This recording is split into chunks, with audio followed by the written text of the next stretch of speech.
네, 개국 1주년을 맞이해서 계속해서 개국 특별 인터뷰 진행을 하고 있습니다. 3,000포인트를 넘어서 5,000포인트 코스피 시대, 우리가 꿈만 꾸는 것이 아니라 현실화되기를 많은 투자자분들이 원하실 텐데요. 그래서 오늘은 이분을 모시고 앞으로 우리나라 국장의 미래는 어떤지 한번 짚어보도록 하겠습니다. 대한민국 금융 전도사 그리고 동학개미의 멘토 등의 다양한 수식어를 지니신 분이죠. 존니 대표 함께합니다. 대표님 오랜만입니다. 어서 오십시오. 네, 안녕하세요. 네, 오랜만입니다. 반갑습니다. 예. 벌써 2025년이 절반이 훅 지나갔어요. 그러니까 이제 하반기를 맞이하기 전에는 상반기가 어땠는지부터 좀 평가를 해봐야 될 텐데 대표님이 느끼시기엔 상반기 국내 증시는 어땠다고 보십니까? 여러 가지 격변이 있었잖아요. 그러니까 계엄 사태도 있었고, 네. 그래서 정치적인 이제 불안정성 때문에 그 변동성이 굉장히 컸던 시장이죠. 그렇죠. 네, 근데 이제 어느 정도 정치적인 게 좀 안정되고 그러면 이제 저는 주식시장 계속 오를 수 있다고 생각을 해요. 네. 왜냐하면 한국 주식이 제가 늘 얘기하지만 굉장히 저평가되어 있다. 저는 개인적으로 그렇게 생각하거든요. 네. 네.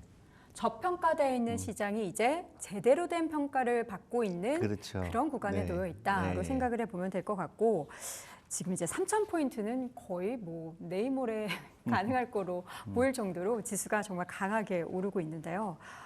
우리가 3,000포인트를 넘어서서 이제 코로나 때 우리가 생각했었던 이제 3,000포인트 그 이상 5,000포인트까지 국내 코스피가 상승을 하려면 선제적인 조건들 그 기반 사항이 있어서 뭐가 가장 중요하다고 생각하십니까? 굉장히 중요하죠. 네. 그러니까 저는 이제 5,000포인트라는 거는 실제로 5,000포인트 되느냐 안 되느냐에 어떤 상징적인 거지 5,000이 되건 6,000이 되건 4,000이 되건 그 의미보다는요. 네. 근데 이게 5,000까지 갔다가 또 같이 또 4,000이 되고 3,000이 되고 그렇게 되면 안 되잖아요. 그렇죠. 꾸준하게 앞으로 한국이 5년, 10년 동안 꾸준하게 상승을 하게 하려고 여러 가지 이제 제도적인 그 보완이 필요하죠. 그러니까 요새 많이 얘기하는 상법을 개정한다든가 그다음에 이제 새로운 기업이 자꾸 나와야 되거든요. 네. 그러니까 새로운 기업이 계속 상장이 되고 그리고 그 자금이 계속 들어가야 돼요. 그러니까 미국이 1975년에 퇴직연금 제도의 변혁을 가져왔거든요. 네. 그게 소위 얘기하는 401K라는 거거든요. 네. 그래서 퇴직연금 제도, 그 다음에 연금이 한국 주식에 들어가게 하고 또 사람들도 이제 더 이상 부동산만 가지고는 힘들다. 네. 그래서 부동산에 들어가는 자금이 한국의 가장 큰 문제가 그 가정의 평균 부동산 소유가 약 80% 돼요. 전체 자산의 80%가 예, 그러니까 부동산이죠. 전 세계에서 이런 유례가 없거든요. 일본만 해도 부동산에 그 많이 투자한 게 문제가 됐는데 일본만 해도 40%밖에 안 돼요. 그렇게 문제가 됐던 일본도 그렇죠, 40%밖에 그렇죠. 그런데 한국의 80%는 너무 과도하게 많은 굉장히 위험하죠. 네. 그래서 이제 점점 더 큰 양질의 자금, 그러니까 퇴직연금, 연금저축펀드라든가 장기적으로 투자할 수 있는 펀드가 굉장히 양질의 자금이거든요. 그런 자금들이 계속 그 주식시장에 들어오게 하는 그 구조적으로. 제도를 만들어야 되고 금융교육을 해야 돼요, 네. 사람들한테. 주식은 아직도 위험하다고 생각하는 사람이 많죠. 아직도 주식 투자는 도박이라고 생각하는 사람이 의외로 많아요. 네, 네. 그런 거에 변화가 필요하죠. 그래서 꾸준하게 주식시장에 대해서 관심을 갖는 인구가 늘어나야 되고 돈이 들어와야 되고 하죠. 사실 이 코로나 이후에 그래도 주식 투자에 대한 관심이 더 많이 늘어나기는 했어요. 그런데 주식 투자에 대한 그 관점 자체가 저는 사실 그때 잘못 만들어지지 않았나라는 생각이 들었던 게 일부 투자자들은 단기적인 수익률에만 치중을 하거나 또 사면 오른다라는 막연한 그런 생각을 하고 투자의 관점보다는 좀 투기적으로 투자하는 그렇죠. 투자자들이 예. 좀 신규 유입된 부분이 저는 좀 아쉬운데 네네. 그 부분은 말씀하신 것처럼 금융 교육을 통해서 좀 개선을 근데 미국도 해나가야겠죠. 그랬어요. 초반에? 미국은 꾸준하게 금융교육을 했어요. 그 다음에 아까 말씀드린 대로 퇴직연금 같은 경우 그게 예를 들어서 30살의 그 사회초년생이 30년 동안 투자하는 퇴직연금이 주식시장에 꾸준하게 들어온 거거든요. 네. 그게 기틀이 된 거예요. 한국도 이제 그 단순히 5천원을 가는 게 중요한 게 아니라 모든 사람들이 주식시장에 투자하면은 앞으로 10년, 20년 동안 계속 그 자산이 늘어난다는 그런 확신을 가질 수 있는 그런 제도적인 장치가 필요하죠. 근데 아직 우리 한국이 제도적으로 좀 문제가 좀 그 개선할 점이 많아요. 특히 이제 힘들죠. 네. 그러니까 정치적으로 예를 들어 노동과 자본의 유연성이 필요하고요. 상속세가 좀 낮춰져야 되고 그리고 주주의 권리가 좀 높아져야 되고 네. 그리고 M&A가 많이 일어나야 돼요. 그래서 이제 경쟁력 없는 기업들은 퇴출이 되는 게 쉽게 되는 거죠. 네네. 그러니까 그렇게 하는 제도적인 장치가 필요해요.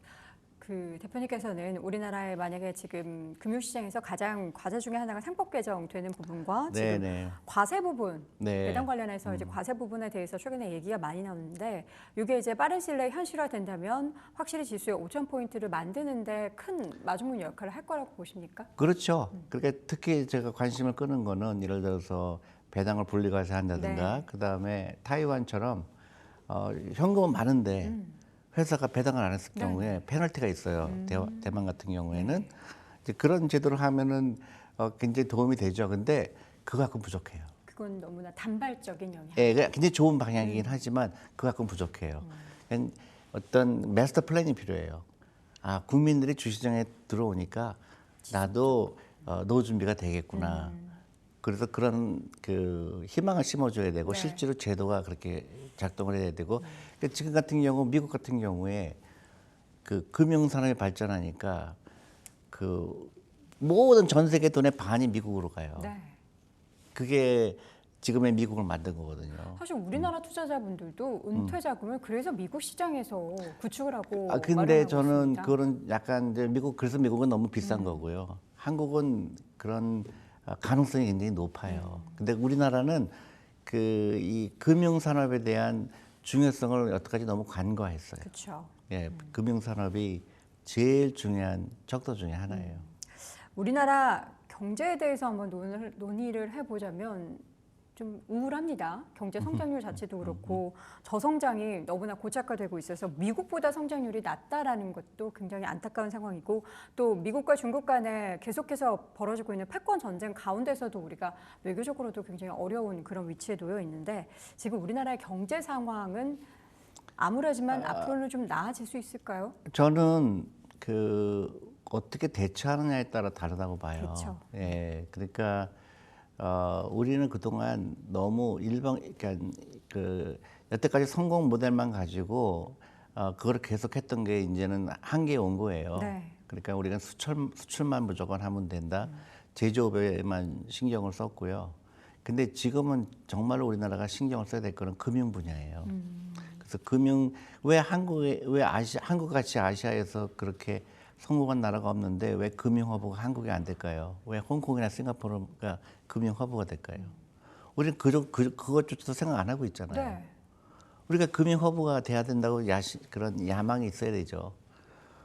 홍콩이나 싱가포르는 산업이 없잖아요. 우리는 뭐 조선도 있지, 자동차도 있지, 정말로 금융이 발달할 수 있는 조건을 다 갖고 있는데 왜 안 될까요? 생각을 안 한 거죠. 그러니까 금융 산업의 중요성을 생각을 안 한 거죠. 생각조차 하지 못해서 생각조차 못하니까 그 편견이 생겼죠. 주식 투자하면 안 된다. 또 하더라도 단타하는 네. 거를 투자라고 생각했고 또 우리는 수출만 해야 된다고 생각을 하고 그런 어떤 또 외국 자본에 대한 그런 적대감 이런 것들이 외국 자본이 들어오는데 굉장히 걸림돌이 됐죠. 그렇게 전반적으로 우리나라가 앞으로 5년, 10년 동안 금융 강국이 되려면 어떻게 돼야 될 것인가. 그리고 금융산업의 중요성을 알아야 되는 거고 금융기업을 해야 되고요. 그다음에 어떤 경우는 강제적으로 해야 돼요. 네. 미국같이. 강제적으로 투자하게 하는 거예요. 그리고 60살 때까지 못 찾게 하는 거. 네. 그런 제도가 필요해요. 그래서 꾸준하게 들어오게 되면 미국이 어떤 일이 일어났을까요? 그게 생기니까 새로운 괴물이 나타나기 시작했어요. 구글이 나타난 거예요. 네. 애플이 나타난 거예요. 전 세계에서 미국만 나오잖아요. 그게 돈의 힘이에요. 우리나라도 우리 그런 아이들이 그런 기업들이 태어나야 돼요. 주식시장으로 고정적으로 그 유동성의 흐름이 계속해서 유입될 수 있게 그렇죠. 만들어야 한다라는 말씀이신 건데 그렇게 하기 위해서는 정부에서 이제 강제적으로라도 그 자금을 계속해서 주식 투자에 장기적인 투자를 할 수 있게 기틀을 좀 마련을 해야 된다라는 그렇죠. 거군요. 예를 들어서 지금 5천이 간다고 가정하면 네네. 어떤 사람들이 혜택을 볼까요? 가지고 있는 사람. 그렇죠. 근데 가지지 않은 사람들은 어떡하라고요? 가지게 교육을 해야 되죠. 앞으로 5천 갈 건데 네. 당신도 주식 투자해야 된다. 그 얘기를 해줘야 되겠죠. 그런데 이제 앞서 말씀해 주셨던 것처럼 부동산에 대한 자산 비중이 우리나라 국민들이 굉장히 많잖아요. 그리고 보통 이제 진보 성향을 가진 정권이 정권을 잡게 되면은 부동산 가격이 또 엄청나게 올라갔던 과거의 사례가 있기 그랬나요? 때문에 네. 이번에도 다들 그것을 좀 기대하는 시선들이 있지 않을까. 근데 또 이재명 대통령은 부동산 쪽보다는 주식 시장에 조금 더 신경을 쓰겠다라는 발언을 계속해서 하고 있습니다. 우리 대표님께서는 이번 정권에서는 이전에 그랬던 것처럼 부동산이 더 자산 가치가 올라갈 거라고 보시진 않겠죠? 앞서서 이야기하신 것과 결이 저는 이제 다르니까요. 네. 진보냐 뭐 보수냐 그걸 떠나서 네네. 앞으로는 그런 거 필요 없을 것 같아요. 진보냐 보수냐 따질 시간이 없어요, 한국은. 네. 그것보다는 아까 말씀드린 대로 우리 부동산 비중이 너무 높다. 그래서 그 주식에 돈이 들어와야 된다. 그런 네. 말씀을 드리고 싶고요. 그리고 그게 정상이고 네. 주식시장이 더 많이 올라야 됩니다. 그러니까 부동산은 일하는 돈은 아니잖아요. 그렇죠. 근데 주식은 기업이잖아요. 기업이 돈을 벌어야 우리 국가가 더 튼튼해지잖아요. 네. 그러니까 주식의 비중이 높아야 되는 건 당연한 거죠. 혹시 코인 시장이나 아니면은 최근에도 금값이 워낙에 올라가고 있기 때문에 금 투자 이런 쪽에도 좀 관심을 갖고 계십니까? 아니 저는 금이나 코인이나 그 일하는 돈이 아니잖아요. 그런가요? 일하는 그렇죠. 돌덩어리죠. 금은. 그렇죠. 아니 뭐 배당을 주는 것도 아니고. 네. 네, 그 돌덩어리예요. 네. 거기에 돈이 들어가는 거는 그것보다는 기업에 주식에 투자하는 게 훨씬 낫죠. 실제로 살아있는 그렇죠. 기업은 항상 돈을 벌려고 하잖아요. 거기에 내 돈이 들어가는 게 낫지. 금은 돌덩어리잖아요. 네. 비트코인도 또 마찬가지죠. 결국에는 금으로 뭐 올라가고 보니까. 내려갈 수는 있겠지만 그 자체가 경제에 도움이 안 되죠. 네. 상반기 주식 시장에는 주도 섹터라고 부르면은 뭐 조선이나 방산주를 대표적으로 우리가 꼽을 수 있었는데 남은 하반기에는 어떤 주도 섹터가 시장을 좀 이끌게 될까요? 상관할 필요 없어요. 주도 섹터를 상관하지 말아라. 6개월이면 너무 짧은 시간이잖아요. 그렇죠. 그러니까 자기가 어떤 자기 투자 스타일대로. 근데 제일 중요한 거는 내 자산을 다시 한번 점검하는 게 중요해요. 자산을? 네, 부동산이 얼마 있나, 네. 주식이 얼마 있나, 그거를 점검을 할 필요가 있고요. 집 팔아서 주식 사야 되나요? 그건 안 되죠. 근데 부동산 비중을 줄이려면 집을 팔아야 될 것 같은데. 대부분 집에 하나밖에 없으니까 네. 이제 있는 그렇지만 이렇게 얘기하고 싶어요. 그러니까 집에 대한 집착을 이제 버릴 때가 왔다. 특히 이제 신혼 부부들한테 제가 얘기하죠. 우리는 신혼 부부가 새로 결혼하게 되면 무조건 집부터 마련해야 된다는 생각은 이제 그만해야 하는 게 좋겠다. 그런 생각을 하고 있죠. 다들 처음에 이제 딱 결혼하고 나면은 신혼부부 이제 청약할 수 있고 이런 기회들이 네, 있다 네, 보니까 네, 또 네. 저금리로 대출을 받을 수 있다 보니까 무리를 해서라도 주식을 네. 사서 거기에 다 원리금 상환하느라 모든 현금이 다 집으로 들어가다 보니까 그렇죠. 예. 투자할 여력이 없단 말이에요. 그렇죠. 아무리 주식 투자를 하고 맞아요. 싶어도. 근데 그것보다는 오히려 나의 자산을 좀 확실하게 그렇죠. 불려나간다라는 관점으로. 그러니까 나중에 집 얼마든지 살 수 있어요. 근데 그게 순서가 집부터 무조건 사야 된다는 강박관념이 네. 있으면 무리를 해서 사게 되거든요. 근데 지금까지의 그 우리나라 부동산이 워낙에 그러니까 주식 투자를 잘 못하시는 분들이 훨씬 더 많으셔서 그런 것도 있는데 부동산에 일단 좋은 지역에 알짜 아파트를 사면은 그게 막 5억이 10억 되고 하는 그런 거를 경험을 하다 보니까 주식 투자보다는 결국에는 내 집도 마련하고 아니에요. 길게 보면 부동산이구나. 주식이 훨씬 많이 벌었어요. 우리가 착각하는 거예요. 네. 그러니까 주식하면 우리가 대부분 손해 본 사람들만 생각하고 실패한 사람들만 생각하다 보니까 그렇지 주식에 투자했다 그러면 만약에 10년, 20년 투자했다면 주식이 훨씬 더 많이 올랐죠. 자, 우리는 이제 부동산에 대한 자산 비중보다는 주식 쪽에 있어서의 자산 비중을 조금 더 늘려가면서 내가 확실하게 제대로 된 투자를 하고 있는지를 여러분 계속해서 스스로도 한번 자문을 해보시고 그렇지 못하다라고 생각하시면 관련한 교육에 있어서도 확실하게 여러분 창을 여시고 한번 확인을 해보시는 게 좋겠습니다. 자, 마지막으로 대표님 부자 혹은 경제적인 자유를 꿈꾸는 우리 투자자분들께 한 말씀 좀 부탁드립니다. 저는 이제 여러 가지 말씀드릴 게 너무 많은데요. 지금 한국이 아직도 그 금융교육을 안 한 탓인지 모르겠는데 아니 이렇게 존니 대표님이 늘 금융교육을 외치시는데 왜 이렇게 느린 걸까요? 왜냐하면 절실함이 없어서 그래요. 절실하면 네. 그러니까 미국의 유태인이 잘 사는 이유가 절박감이 있어요. 네. 돈이 우리가 경제적 자유를 얻어야 된다는. 근데 우리 한국이 이제 경제적으로 발전하다 보니까 절박감이 없는 거예요. 그러다가 보니까 나중에 아차 싶은 거죠. 네. 아, 내가 너무 준비를 안 했구나, 노후 준비를 안 했구나. 그 절박감이 있어야 되고요. 제가 말씀드리고 싶은 거는 이 라이프 스타일을 바꿔야 됩니다. 라이프 스타일이요? 어떻게요? 부자처럼 보이지 말아라. 부자가 되라. 아, 부자처럼 보이려고 하지 말고 실질적인 부자가 되라. 네, 그리고 사교육비 너무 많이 쓰지 말고 사교육비. 그 아이들한테 주식을 사주고 할머니, 할아버지가 손자한테 주식을 사주고 그런 선순환이 돼야 됩니다. 유태인들은 그렇게 하고 있거든요. 네. 근데 우리는 너무 부자처럼 보이려고 하고 또 사교육비에 너무 지나치게 하고 있고 한국에 필요한 딱 두 가지가 있어요. 하나는 창업 정신이 없고요. 창업 아이들한테 정신. 창업하라고 가르쳐야 돼요. 그리고 금융 교육이죠. 네. 아이들한테 그 우리 2세, 3세들한테 부자 되라. 네. 부자가 되려고 그러면 투자를 알아야 되고 돈 공부를 해야 되고 그렇죠. 라이프 스타일을 바꿔야 되죠. 부자처럼 보일 필요 없다. 비싼 시계 살 필요 없고 비싼 백 살 필요 없고 네. 이제 그게 일상화가 되면 대한민국 다시 일어나죠.